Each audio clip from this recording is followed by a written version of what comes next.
Bonjour et bienvenue à cette nouvelle édition du Petit Coin de la Poésie. Point du jour, le talent n'a pas de patrie. Le Cameroun regorge d'innombrables talents, de réconfortants comme d'affligeants éléments. Je vous épargnerai le côté pittoresque des choses pour ausculter une inspiration loin de toute verminose. L'homme le plus fort du monde est camerounais, disait Servan Aounion dans son portrait parlant du titan Francis Ngannou, devenu du sport MMA le nouveau bijou.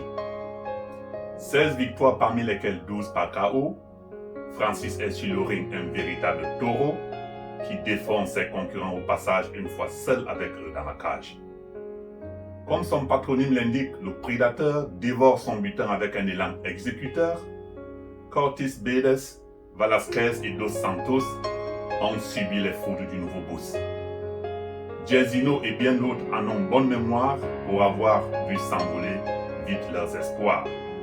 Tous KO au premier round en moins d'une minute, après quelques violents uppercuts. Son crochet gauche est rentré dans l'histoire contre l'ex-champion en titre le 27 mars au soir. Ces coups comme un mur qui s'écoule sur votre tête vous font réciter des rosaires de défaites. En revenant quelques années en arrière, nous verrons que notre champion ne tombe pas du ciel. Ce n'est pas le produit de nocturnes prières quand l'espérance maladive attend du providentiel. Francis Ngannou est un champion qui vient de loin. Les multiples contours de sa vie en sont témoins. Les coups durs de l'infortune, il en a connu, comme la pauvreté, la maladie et la misère dans la rue. De conducteur de moto-taxi à son odyssée à 26 ans, le Nigeria, l'Algérie, le Sahara et le Maroc traversant, un chemin hors du commun, il faut le dire.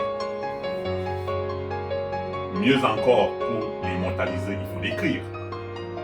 Cette tentative pour vaincre les fils barbelés vers l'Espagne, avec dans son sac qui l'accompagne un instinct de suivi grand comme une montagne. Grimper lui vaudra 2 mois de prison pour illégalité, drôle de bienvenue sur la terre promise de l'hospitalité.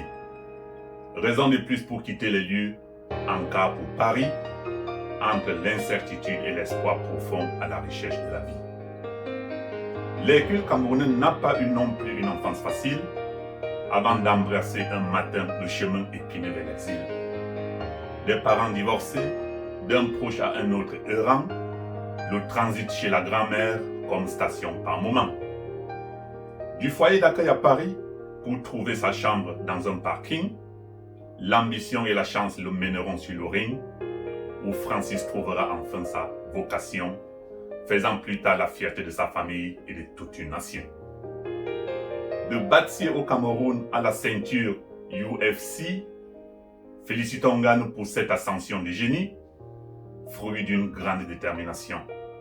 C'est une preuve qu'une vie de misère n'est pas une fin en soi, qui ne veut pas émerger, se plaît dans l'entre-soi. Je souhaite au champion un magnifique parcours de l'avant, de victoire en victoire, son chemin se parsemant. Joyeux anniversaire au champion Francis Ngannou et à tous ceux qui, comme lui, ont un an de plus aujourd'hui. Que la victoire courtise toujours ce vaillant fils de Bantou, au nom de nos ancêtres et du grand Manitou. Alors c'était Négus Ben Simon pour une nouvelle édition du Petit Coin de la Poésie. Je vous souhaite une bonne fin de week-end et puis joyeux anniversaire à tous ceux qui ont un an de plus aujourd'hui comme Ngannou et à très bientôt.